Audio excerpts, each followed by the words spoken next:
बोलिए सतगुरुदेव की जय। साहेब की। श्वास और श्वास के माह आत्म बसे।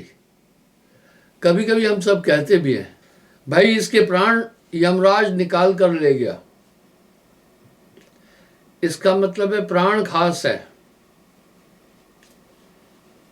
आत्मा प्राणों से बेहद प्यार करती है। आत्मा प्राणों से क्यों प्यार करती है? क्योंकि प्राण पूरे शरीर का संचालन करते हैं। जैसे ये लाइटें जल रही है, कंप्यूटर काम कर रहा है, एलईडी लगी है, माइक लगा है, मेरी आवाज़ आप तक आ रही है, सब इंस्ट्रूमेंट लगा है। अगर बिजली चली जाए पूरा ठप हो जाएगा मामला। इस तरह आत्मदेव श्वास में है। श्वास से इसलिए प्यार करता है कि आत्मा शरीर से प्रेम करती है। जबते जीव भयो संसारी, छूटन ग्रंथ न होए सुखारी। जड़ चेतन है ग्रंथ पड़ गई, यद्यपि मिथ्या छूटत कट नहीं। गोस्वामी जी ने बड़े खूब शब्दों में कहा, जड़ शरीर, चेतन आत्मा, इनकी ग्रंथि पड़ गई। हालांकि झूठी है। बस आत्मा को प्राणों से कोई संबंध नहीं है। वेद भी कह रहे हैं, बड़ी साफ बात कह रहे हैं वेद, प्राणेंदरेत जीवेशु। जब यह आत्मा प्राणों को धारण करती है तो इसकी संज्ञा जीव है।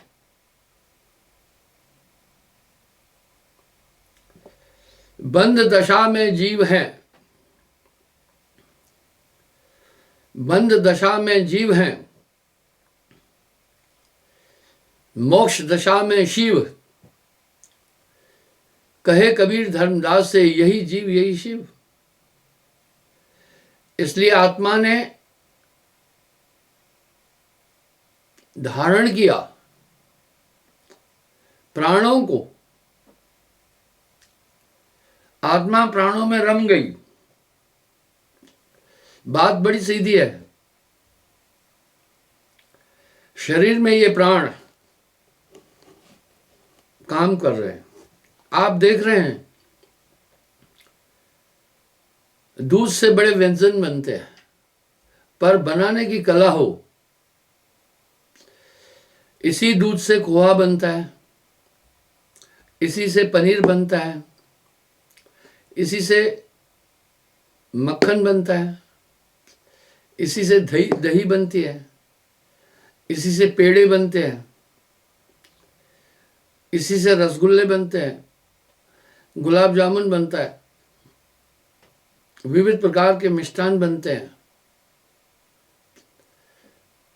इसी से घी बनता है। घी क्या है? दूध का सार है।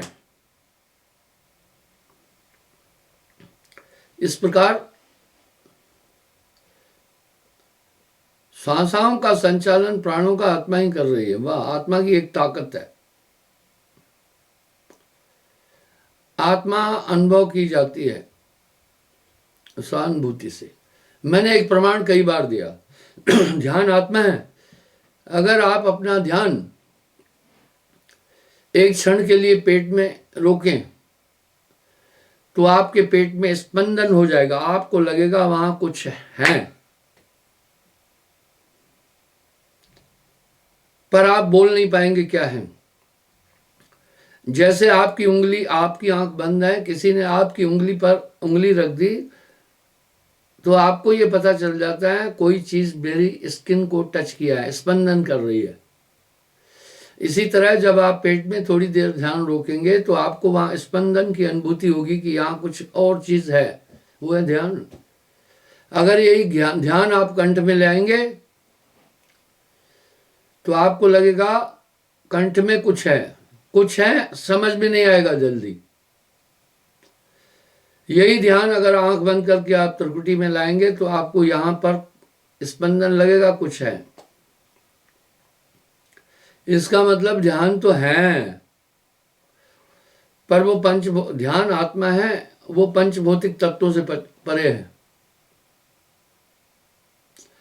और पूरे जीवन भर हमने इन्हीं पंच भौतिक तत्वों का श्रवण और दर्शन और मनन किया है। इसके आगे हम सब कुछ नहीं जानते।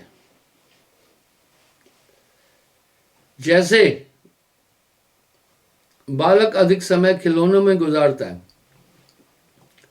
इस तरह ये अज्ञान में आकर आत्मा पूरा शरीर पंच भौतिक, पूरा जीवन का समय पंच भौतिक तत्वों में व्यतीत करती है। इसलिए पंच भौतिक तत्व ही हम सबके लिए प्रत्यक्ष हैं।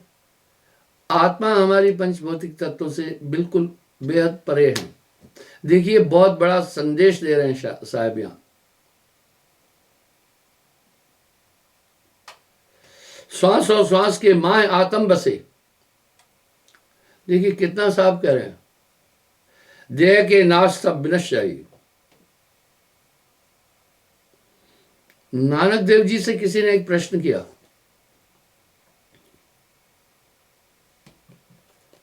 नानक देव जी से किसी ने एक प्रश्न किया, महाराज प्रलय कब होती है, प्रलय कैसे होती है? बोला जब पूरी धरती पर पानी पानी हो जाए, हर चीज पानी में डूब जाए, उसको प्रलय कहते हैं। बोला महाराज महाप्रलय? बोला बेटे जिस दिन तू मर गया उस दिन महाप्रलय समझना। ये संसार तो आपकी अज्ञान में अनुभूति है, वस्तुतः संसार का कोई अस्तित्व नहीं है। जो सपना पेखना जग रचना तिम जान, इसमें कछ साचो नहीं नानक साची मान। नानक देव भी अपनी वाणी में बात साहब कह रहे हैं, साहब बड़ा साफ कह रहे हैं। साहब भी कह रहे हैं जगत है रैन का सपना। ये संसार तो रैन का सपना है। बस साहब क्या करें, ज्ञान प्रकाश बिन वस्तु वा नाम ले, समझ बूझ कर देख माही। आत्म में परमात्म दर्शे, परमात्म में झाई, झाई माए साईं दर्शे। देखे कबीरा साईं, वाह कहन सुनन से न्यारा है। बोलचा चालता खावता पीवता करत उन्मत सो रहत नहीं। कहे करिए बोलता सही कर जन्म और मरण में ना आई। इस बोलते को पहचानिए, सोई तो नूर जहूर है। खेल अगाध कुछ कहता आवे नहीं, एक को देख के मस्त हुआ। कहे कबीर ये सैन गुंगा तड़ी, जहां नहीं संत सोई नाही मुआ। अर्थात बंधुओं, ये आत्मा पूरे शरीर में पहुंच जाती है। कैसे पहुंच गई? श्वास में मिल गई। मुझे एक वृत्तांत याद आ गया। एक किसान ने मुझे बताया गन्ने में बड़ा कीड़ा लगता है, एक हम दवा डालते। इतनी सी एक शीशी थी, इतनी सी छोटी, 6-7 बूंदे उसमें लिक्विड था कुछ।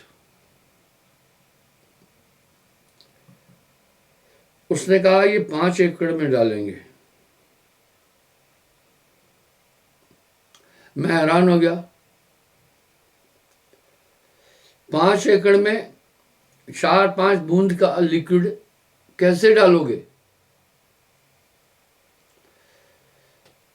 उसने बोला बोरे को हम गीला करेंगे। देखिएगा ना आत्मा कैसे शरीर में रमी है, अनुभव कीजिए। बोरा गीला करते, बोला ये 4-5 लिक्विड जो है हम एक बाल्टी में डालेंगे पहले, फिर वो बाल्टी में एक बोरा डालेंगे। बोरा पूरा बाल्टी का जो पानी था 4-5 लीटर बोरे ने ऑब्जर्व कर लिया।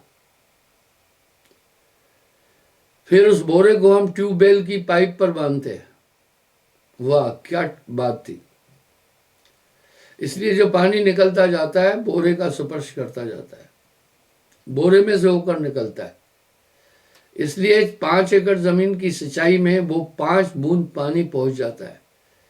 आत्मा अति सूक्ष्म है, सूक्ष्म अति सूक्ष्म है।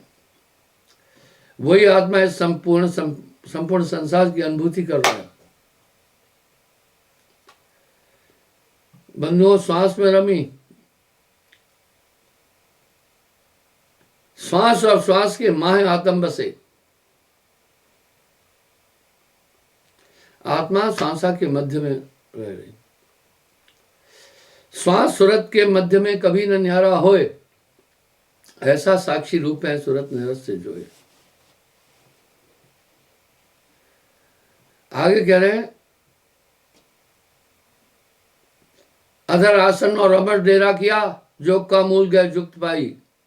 पंथ बिन पहुंचिया शहर बेगमपुरा, दया गुरुदेव की सहज आई। अब शहर बेगमपुरा आपने सुना होगा,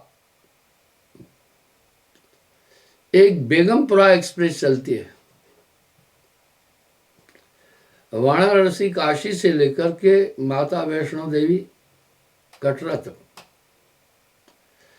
उसका नाम है बेगमपुरा।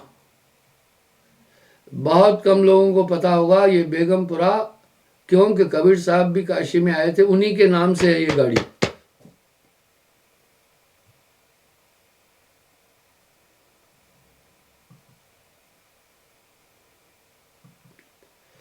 इसलिए साहब क्या कह रहे हैं, पंथ में पहुंचिया, रास्ता नहीं है। हम लोग देखते 3 मार्ग पर चलते, वायु मार्ग, जल मार्ग और थल मार्ग। वहां कोई ऐसा मार्ग नहीं है, वह शून्य के बीच में डेरा किया। बहुत रहस्यमय शब्दों को साहब ने उस देश की बात की जो वेद किताब से पा रहा है। दया गुरुदेव की सहज आई, ध्यान धर देखिया, नैन बिन पे किया। बोला वो सुरती से देखा। अब यहां साहब बार बार एक शब्द कह रहे हैं, सूरत से देख सकी वह देश।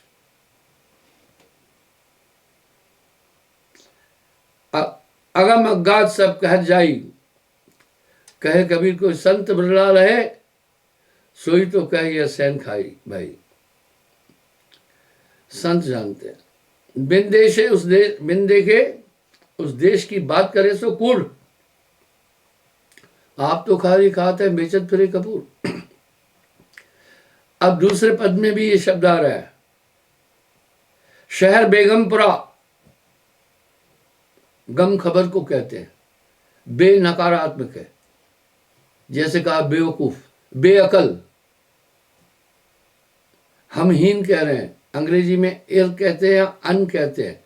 जब भी किसी शब्द के आगे यू एन अन आ जाता है, अनलिमिटेड, नकारात्मक है अन। और जैसे इर भी नकारात्मक है, जैसे कहें रिस्पॉन्सिबल। रिस्पॉन्सिबल के आगे अगर आई आर इर लग गया तो वो हो जाता है इररिस्पॉन्सिबल, गैर जिम्मेदार। तो बे भी नकारात्मक है उर्दू में। गम दुख को कहते हैं, परेशानी को कहते हैं। साहब ने उस देश को कहा बेगमपुरा, जहां गम नहीं है, जहां दुख नहीं है। सदा आनंद होता है वह घर, कभो न होत उदासा। धर्मन बा देश हमारो वासा। वेद किताब पार नहीं पावत, कहन सुनन से न्यारा है। क्या उन्होंने निंदा की क्या? ना ना ना ना। कबरा खड़ा बाजार में सबकी मांगे खैर, ना कहू से दोस्ती ना कहू से बैर। शहर बेगमपुरा गम सो ना रहे। गम कहते हैं, भेद को भी कहते हैं। शहर बेगमपुरा गम कोई ना लहे।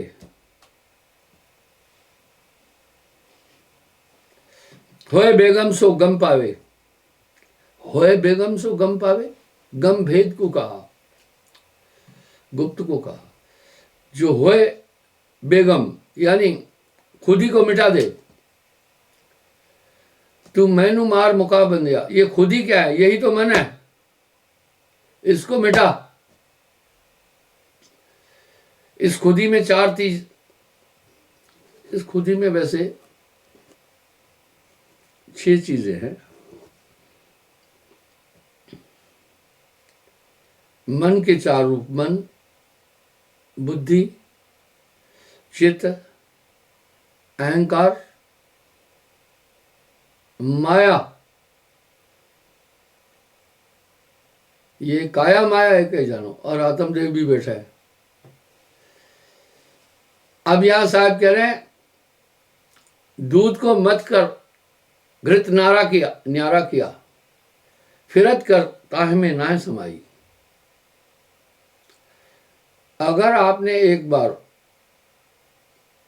दूध को मथ लिया, उसमें से घी निकाल लिया, लाख कोशिश भी करेंगे आप,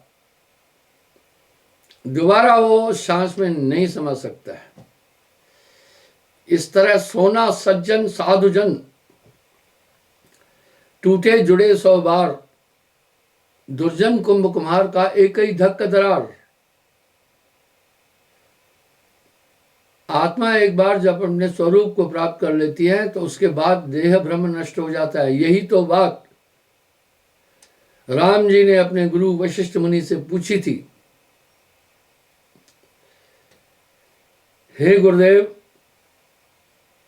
इस आत्मा का ऐसा क्या सार्वभौम है, ऐसा क्या जलवा है, ऐसी क्या खूबी है जिसे जानने के बाद संसार का अस्तित्व ही खत्म हो जाता है।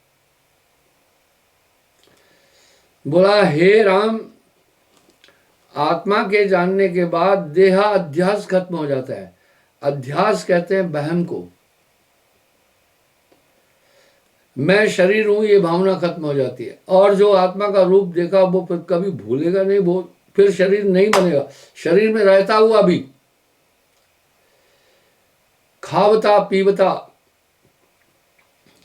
जागता सोवता, वाह भाई वाह, खावता पीवता जागता सोवता, कहे कबीर सो रहे न्यारा।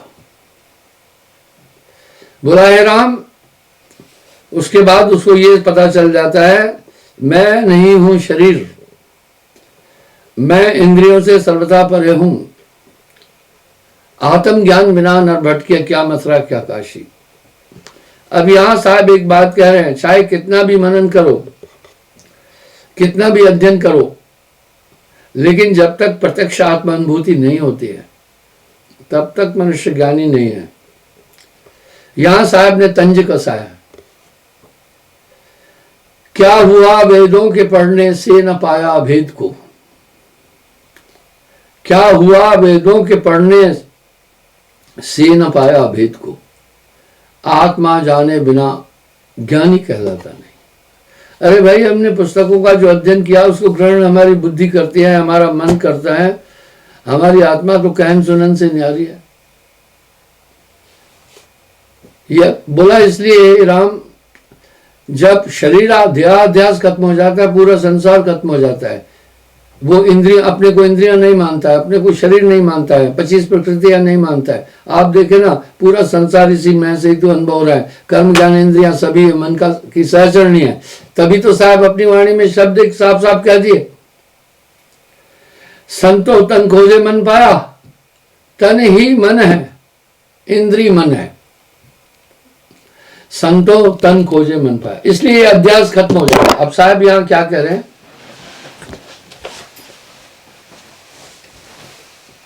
शहर बेगमपुरा,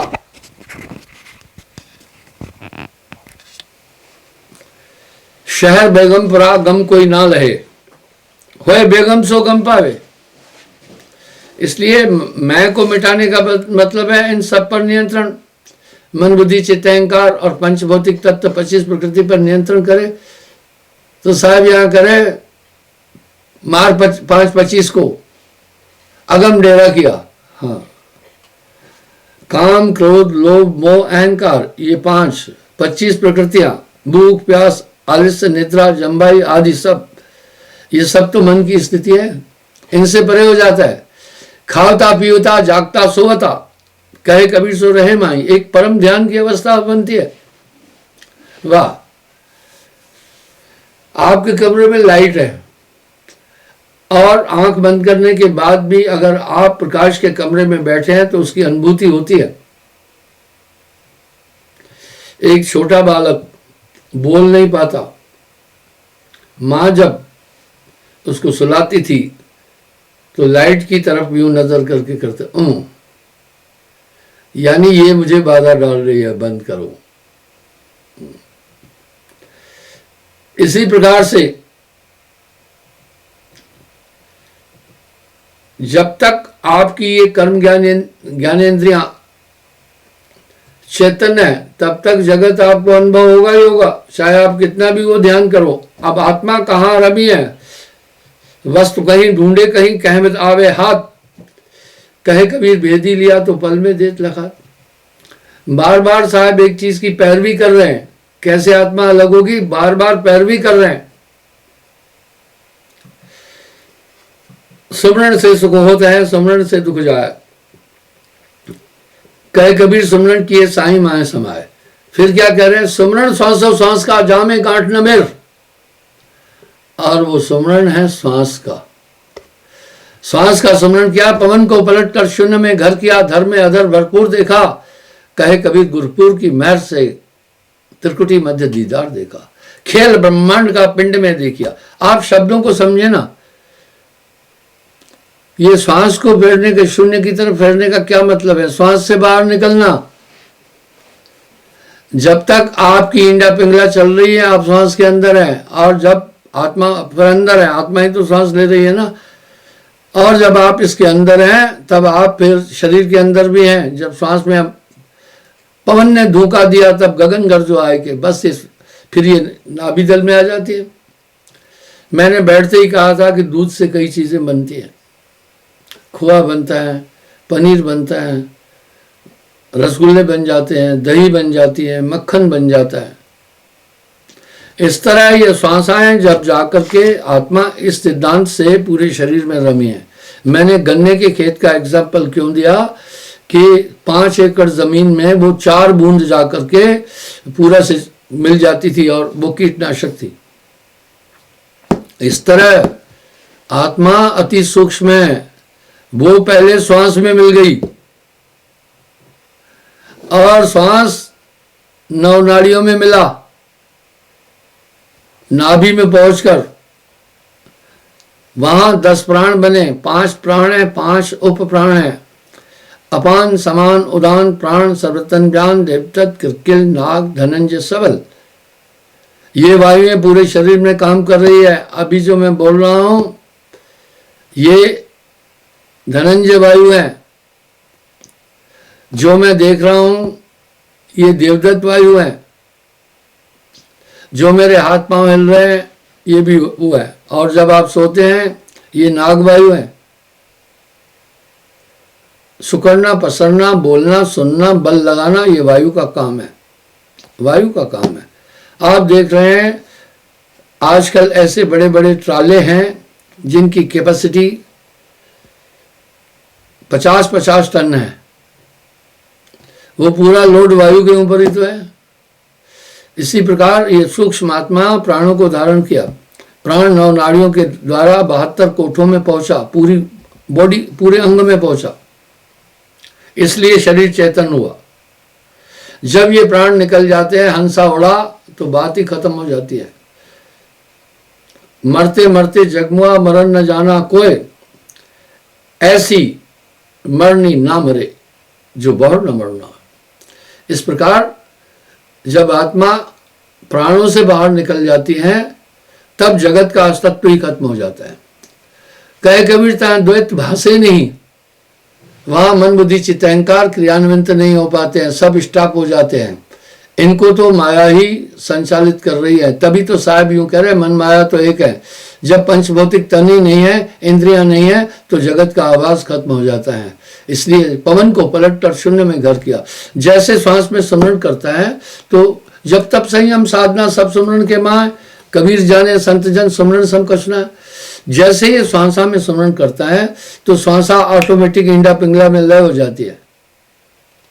और साहब कह रहे हैं, गंगा और जमन के घाट को खोज ले, भवर गुंजारते हैं होए भाई, सरस्वती नीरत हैं देख निर्मल भय, ताके पिए सब प्यास जाई।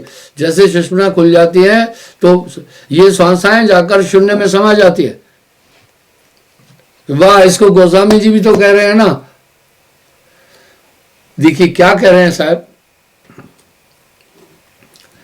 पवन को पलटकर शून्य में घर दिया। आगे फिर क्या करें, शून्य में घर किया। जब शून्य में आप पहुंच गए तो श्वासा का वहां निरोध हो जाता है। यही बात तो गोरखनाथ जी से साहब ने अपनी गोष्ठी में यही की थी। गोरखनाथ जी ने पूछा था, और कहाँ से श्वासा उठते हैं, कहाँ पर जाए समाए। इसलिए योगी पवन को ही साधता है ना। तो साहब ने कहा शून्य से श्वासा उठते हैं, नाभि दल में आए। फिर गोरखनाथ जी ने साहब से पूछा, हाथ पांव इसके नहीं, ये कैसे पकड़ी जाए, श्वास को कैसे पकड़ें। कहा हाथ पांव वाकई नहीं, ये सूरत से पकड़ी जाए, कंसंट्रेशन से पकड़ी जाए। यहां पर साहब इसकी पुष्टि तो कर रहे हैं ना। सूरत के दंड से घेर मन पवन को, फिर उल्टा चले, धर और अधर में ध्यान लावे। कहे कबीर सो संत निर्भय हुआ, जन्म और मरण का भर माने। आप ध्यान देना, वहां पर किसी विद्या की आवश्यकता नहीं पड़ती है। आत्मा अपने आप में परिपूर्ण है। बाहरी विद्याओं का मूल्यांकन तो उससे करते हैं, मेमोरी से करते हैं, इंद्रियों से करते हैं और कर्मज्ञानी इंद्रियों से करते हैं। इसलिए जब आदमी से कोई साक्षात्कार देता है या किसी चीज के लिए परीक्षा देता है तो पहले तो उसकी मेमोरी का टेस्ट होता है कि इसकी मेमोरी क्या है, और कुछ भी नहीं है, मेमोरी का ही तो टेस्ट है। दूसरा फिर क्या टेस्ट होता है कि इसका ब्रेन एक्टिव कितना है।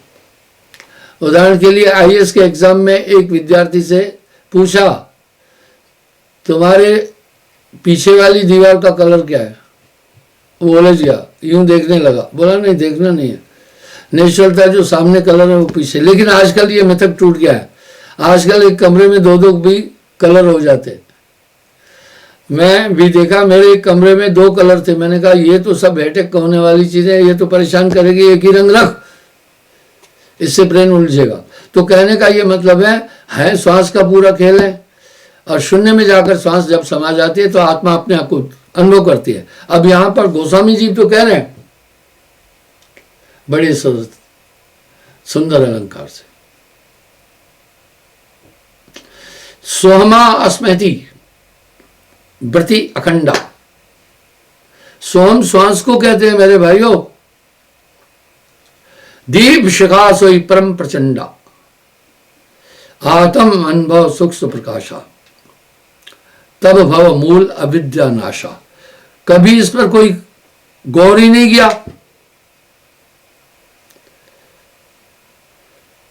रामायण का पाठ होता है, मैं भी करता था। रामनवमी पर हमारी बटालियन में रामचरित्र मानस का संपूर्ण पाठ होता था।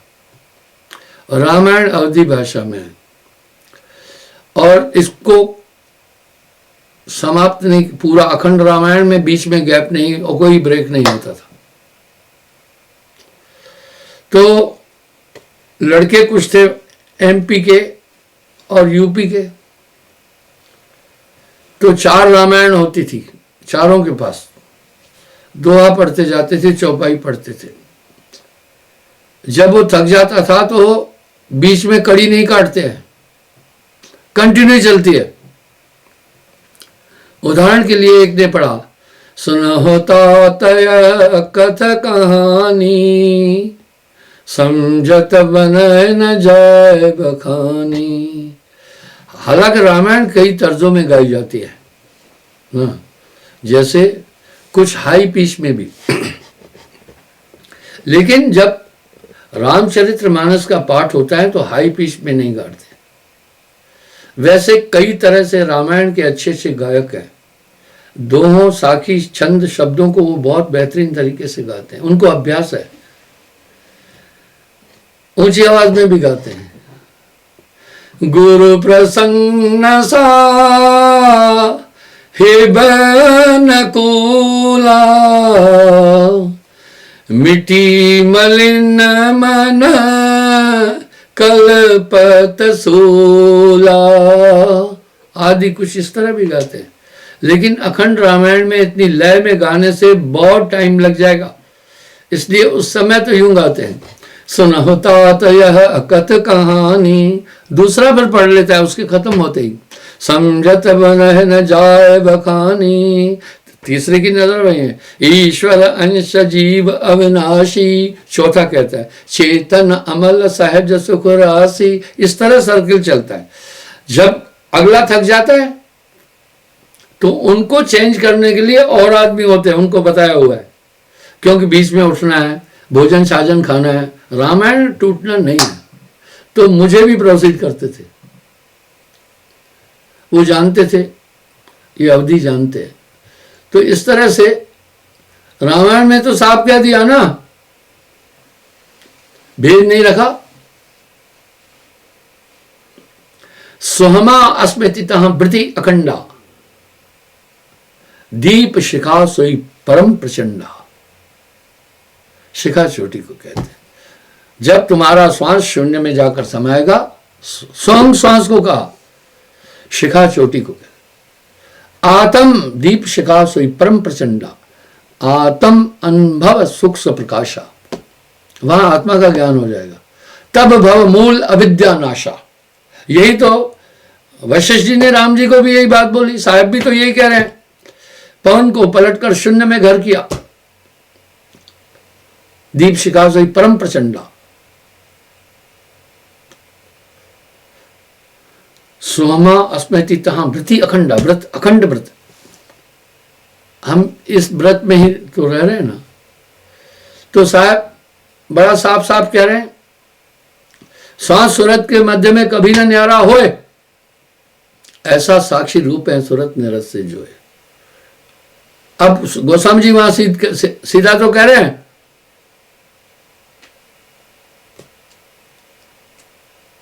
सुहमा अस्मतः वृत्ति अखंडा, दीप शिखा सोई परम प्रचंडा। वहीं आत्म अनुभव सुख से प्रकाशा, वहां आत्मा का अनुभव होता है।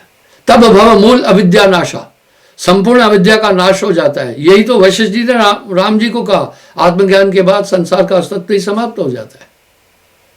अब यहां साहब भी तो कह रहे हैं, पवन को पलट कर शून्य में घर किया, उस व्रत में घर किया, कह रहे हैं व्रत अखंडा।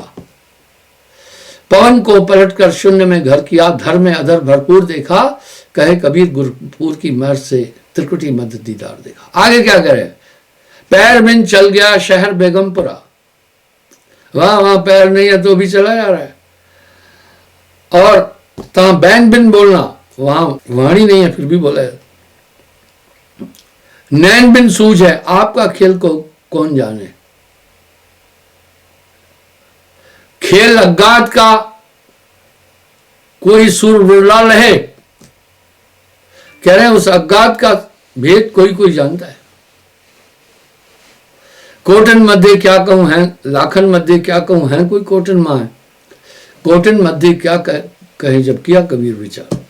तो इस प्रकार बंधुओं, ये बस ये पूरा खेल है। माया भी शरीर, ये आत्मा, वो साफ तो कह रहे हैं, ईश्वर अंश जीव राशि, चेतन अमल सहज सुख राशि, सो माया बस भयो गुसाई। माया का क्या है, लोग कहते हैं भाई ये सब प्रकृति का। माया क्या है, पंच भौतिक तत्व, जल अग्नि पृथ्वी वायु आकाश, ये प्रकृति है। कह रहे हैं वहां पर फिर प्रकृति का मूल नाश हो जाता है। अब गोस्वामी जी भी तो वहां ये कह रहे हैं। अब साहब कह रहे हैं कि पैर बिन चल गया शहर बेगमपुरा, तहां की कोई विरला जाने। और इधर गोस्वामी जी क्या कह रहे हैं, पग बिन चल है सुने बिन काना, कर बिन कर्म करे विदनाना, आनन रहत सकल रस भोगी, बिन वाणी वक्ता बड़ी योगी, तन बिन परस नैन बिन दर से। बात तो वही हुई ना। गोस्वामी जी पौने 200 साल बाद में आए साहब के। अगर उत्तरकांड का पूरा मंथन करेंगे तो कबीर साहब निकल आएगा। आप कहेंगे हर जगह कबीर साहब बोल रहे हो, यथार्थ भी यही है। तो आगे साहब कह रहे हैं, श्वास सूरत के मध्य में कभी न न्यारा होए, ऐसा साक्षी रूप है सूरत निरस से जो है। शहर बेगमपुरा गम सो ना लहे, होए बेगम सो गम पाए। गुणन की गम नहीं अजब विश्राम है, वहां प्रकृति के गुण नहीं है। पवन न पानी धरण आकाशा, कई जगह साहब ने उल्लेख किया। महरामी होए जाने संतों, ऐसा देश हमारा है। बिन बादल जहां बिजली चमके, बिन सूरज उजियारा है। वाह। और कह रहे हैं, पानी नहीं पवना नहीं, धरती और अकशवा, जयवा से हंसा आया, अमर है वो लोकवा। शेख नहीं, सैयद नहीं, मुगल और पठनमा, ब्राह्मण नहीं, क्षत्रिय नहीं, वैश्य और शूद्रवा। साहेब कबीर लाए हैं संदेशवा, जयवा से हंसा आया, अमर है वो लोकवा। यह रूप सभी है न खुदावंद न बंदा, उस मंजिले नजदीक नहीं काल का फंदा। जिस लोग हमेशा को परम हंस सिधारे, चल हंस अचल मोल दो मावाए हमारे। साहब ने गजलें भी लिखी है, मुसद्दस लिखे हैं, चौपाई छंद आदि, बड़ी पकड़ थी उनकी हर बात पर। हजारे प्रसाद द्विवेदी जी ये कह रहे हैं, कबीर साहब को कहीं शब्द नहीं ढूंढते पड़ते थे, शब्द तो उनके इर्द गिर्द मंडराते थे। खुद मुझे बोलो, क्या बात थी। तो इस तरह बंधुओं, गुणन की गम नहीं अजब विश्राम है, सहन की गम कोई संत पावे। बोला वो बोलने में नहीं आएगा, कहन सुनन से न्यारा है, अबधू बेगम देश हमारा। यही बेगमपुरा जिसके नाम से ट्रेन है, ये साहब के नाम से ट्रेन है, बहुत कम लोग जानते हैं। साहब ने कहा बेगमपुर हमारा वास है, तो लोगों ने बेगमपुर काशी जी को ही मान लिया है। ठीक है ना, पर जहां का इशारा था वहां लोग नहीं पहुंचे। मूक भी जिनों का स्वाद कैसे कहे, स्वाद पाए सो सुख माने। भाई जो गूंगा है वो स्वाद बोल नहीं पाता है। कहे कबीर ये सैन गूंगातनी होए गुंग तो समझ आवे, कहन सुनन से न्यारा है। हमारी इंद्रियां, हमारी आंखें, हमारा मन बुद्धि चित्त अहंकार केवल भौतिक पदार्थों की व्याख्या करता है, वहां का वो ज्ञाता नहीं है। बिन देश के उस देश की बात करे तो कूड़, आप तो खारी खाते हैं बेचत करे कपूर। क्षमा चाहूंगा, समय हो रहा है। कभी कभी आप देखते हैं मेरी नजर ऊपर की तरफ होती है, घड़ी है ऊपर थोड़ा, उसमें देख लेता हूँ।